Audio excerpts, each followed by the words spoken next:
Hey guys, so this is just gonna be a video about me talking about stuff. um, Someone had requested for me to do a cotton candy like pastel eye with like pastel colors, and I actually don't own any, so I was gonna go to Walmart today to try to find some so that I could do that for you. So um, I'm gonna do that for you. Just be a little patient, and I'll try to find something. And also, someone requested that I show you how I did my eyelash extensions, and I'm actually gonna do that probably tomorrow. And today, this is my third video today so far, so I haven't made videos in a long time, so I'm trying to get like as much done as possible with the time that I have during the day. And I have a bunch of errands to run today, so um, I'm gonna try to do a lot of stuff today. So someone also requested that I do a video about my piercings, and I'm not really sure what they mean. I'm just assuming like they want me to talk about the process and healing time and stuff, so I'm gonna do that during this video.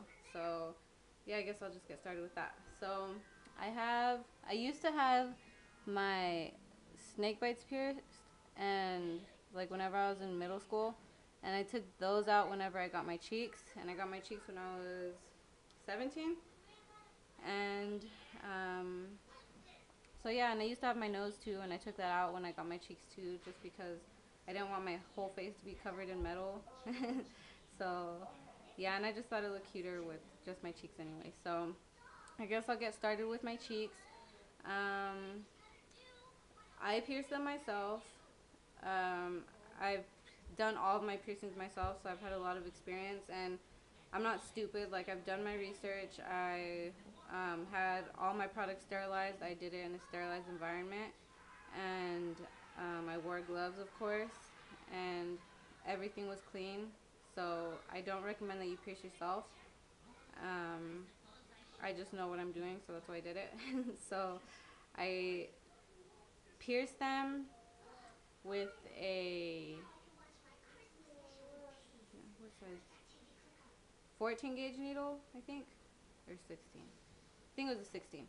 16 gauge needle, and I used 16 gauge barbells. They're not regular like tongue barbells. On the inside, they're flat, and um, whenever I pierce them, I use the Bioflex so that I could have them longer. Now they're like plastic now, but they're not Bioflex. They're some kind of plastic. But I used Bioflex so that whenever they're swollen, I could keep them long. And then as my cheeks went down, I cut the Bioflex, and it's just better to have them with Bioflex when you first pierce them, because your cheek is it has a lot of muscles, it moves a lot, and the Bioflex just allows your muscles to move as they would normally, and it just helps with the healing. But for the healing, you actually need a full year. Like, it took my cheeks a full year to heal, and it was, you have to be super, super clean. You have to brush your teeth every morning, every night, and every time after you eat. Anytime you drink anything, like if you have a little tiny sip of soda, you have to use mouthwash. Like, you have to be super clean. And then you have to clean them. I clean mine like 4 times a day with saline solution. I put on a cotton swab and then just clean around them.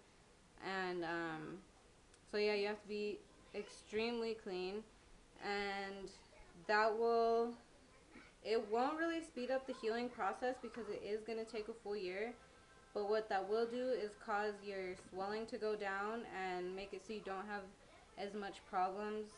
Like, if you're not clean with them, they'll stay swollen longer and they'll hurt, and they probably will take longer than a year, because I know some people who had them for like 3 years and they still weren't healed, and it's probably, they said that they were clean, but they probably weren't clean. Like, you have to be super clean with them.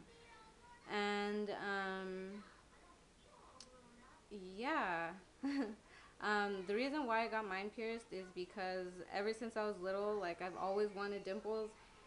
Like, I would sit there like this for hours, like for like an hour, And my mom would be like, what are you doing? And I'm like, I'm giving myself dimples, duh. So I've always wanted dimples, so that's why I did mine. Um, I didn't have dimples before, but now when I take them out, I still have dimples, so it's pretty cool, but I don't want to take them out. Like, a lot of people regret them because they do leave, like, holes in your face, like any piercing, like even my snake bites. See? They left, like, little holes, but, I mean, come on, it's part of the piercing. Like, if you're not into piercings, like, obviously it's going to leave a hole, and if that bothers you, then you don't need to be getting piercings. Like, um, I think it's a whole part of the process, like, I don't care that it left holes. I know some people probably think I'm stupid and they're like, oh, it looks dumb because you're going to be left with holes in your face when you're all old. Like, I don't care, okay? It's my body and I chose to do it and it doesn't bother me, so it shouldn't bother anyone else. And so, yeah, that's my cheeks. And I used to have my tongue pierced too, but I took that out also just because it got annoying. And so now moving on, I have my ears gauged to 7/8, and it took me to get this big. Every time I gauged them, I let them heal all the way so that I wouldn't get like that nasty like flap of skin in the back. So you have to. It takes time to gauge your ears. Like some people go really fast and their ears blow out, and then they have like a nasty like keloid in the back, and it just looks gross. And I didn't want that, so to get this big, it actually took me like 2 years. And I started small, of course. I went from 18 to a 16, then I went from 16 to 14, then from 14 to a 10, and then from 10 I went to a 6. I skipped 8, and then from a 6 I went to a 2, and then from a 2 to 0, then double 0, and so on and so on. So it takes time. Like, it's better to take your time than to risk like blowing your ear out or um, ripping your ear. So just take your time if you're like gauging your ears, or if you want to gauge your ears, just take your time because you don't want to look stupid and have like a nasty flap of skin in the back of your ear just because you couldn't wait. So it's a process. It's part of like the experience of gauging your ears. It takes time and it's like a journey. So take your time, and just with any piercing, you need to take your time and think about it if you really want it. So, because then a lot of people do regret the marks that they leave, and I mean, I don't. I wanted every piercing that I had, and I don't regret any of them. Um, so, yeah. Well, I regret actually doing my belly button, because I pierced it by myself whenever I was like 13. And I did get a keloid. That's the only one that I regret because I have a keloid there and it looks pretty gross. But it doesn't bother me. I still wear bikinis and stuff. So, yeah. So there's both of my gauges. And then I have my cartilage pierced twice and it's gauged to a 8. And I have 2. And I got these, actually, I've had my cartilage since I was like 14. Just the top one, and then I did the second part whenever I was like 15, and then I gauged them to this big whenever I was like 17. I was just like really drunk and I just pushed them through. So yeah, but I like how they came out. It's pretty cool. So it hurt though, and yeah. And then I also have my industrial. I did that one by myself too.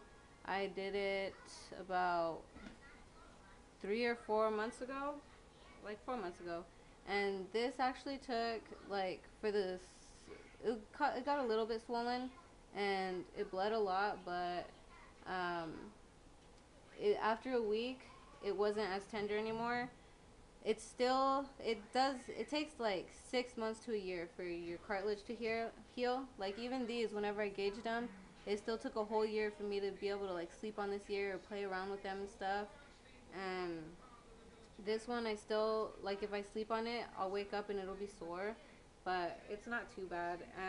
But like, I could like play with it right now and it doesn't hurt. So the tenderness is gone. It's just like when I put pressure on it, it will hurt. So it took like it's been like 4 months, and it's not, the bottom part's completely healed, but the top part is not, because that's a thick part of cartilage right there. So that part's not completely healed yet, but it isn't like bothering me. It doesn't hurt. It doesn't like throb anymore, and um, it's almost healed though. It's just like the cartilage needs to heal all the way. So yeah, there's that, and that's pretty much all my piercings.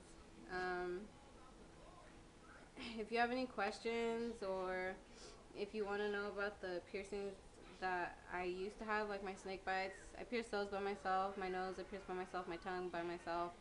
And so if you want to know the healing times on those, like I'm just not going to talk about them just because I don't have them anymore. But if you want to know about those, like if you're thinking about getting them, then let me know. And once again, I advise you not to pierce yourself. I was actually planning on becoming a piercer, so that's why I did stuff on myself, and everything came out great except for my belly ring. But that was whenever I was like 13 and I didn't know what I was doing. I didn't do my research, and I just stuck a safety pin through it, and like I was so stupid. But that's the only one that I messed up on, but it's because I was young and I didn't do my research. So don't pierce yourself. Go to a professional. And even if you do go to a professional, make sure you do your research on them. Make sure you ask them to see photos of piercings that they've done, like immediately after they pierced it, and whenever it's healed. See if they have pictures of the healed piercing. And make sure you check their environment. Make sure it's sterilized. Like, look around, and obviously if like it looks clean, it probably is. Ask them what kind of... Okay, so my camera died right in the middle of what I was saying. Right in the middle of what I was saying. So I was saying that to do your research on piercing studios and what kind of sanitation stuff they should be using, and make sure that whenever they get the needle, make sure you watch them open it straight out of the package, because you don't want to have like a used needle by accident. So make sure you watch them take it out of the package. Make sure they wear gloves. Make sure they clean your skin before piercing. And yeah, just do your research before you let someone stick a needle through you. Okay, that's why I haven't like gotten any professional piercings, because I don't trust people to like hurt me. So yeah, so just make sure you do your research, and about like the piercing itself, like how long it should take to heal, what you should do to keep it clean, how to make the healing time shorter, stuff like that. And also, I know this is weird to look up, but before I did my cartilage or my industrial piercing, I looked up things that could go wrong. Like, I watched videos on people who got like infections, and just so that I knew what to do to avoid it. And it said that a lot of people, it takes their piercing longer to heal because they have their hair in the way, and it's all like getting oil and stuff in there. So the whole like first 2 weeks that I first did my piercing, I would braid my hair back like this, and then just pin it, and then like poof this side so that it looked cute at the same time. But just to keep the hair out of the piercing's way, so that, and it really did like make it start healing like faster. Like the swelling went down like after 2 days, just because my hair wasn't in the way. So just little things like that will help a lot, and it'll make it less painless, the healing process less painless. So yeah, I hope this helped, and if you have any questions about anything, let me know. And if you have any requests, let me know, and I'll get to it as soon as I can. These 2 months, these next months are going to be super busy for me, so I'm going to try to pack in as much videos in between holidays as I can. So if you want to see anything, request it now, so that I could pretty much like make a schedule on what kind of videos I'm going to do. So yeah, I hope you enjoyed this, and I hope it was helpful. And yeah, so I guess that's it. Thanks for watching, guys. Bye.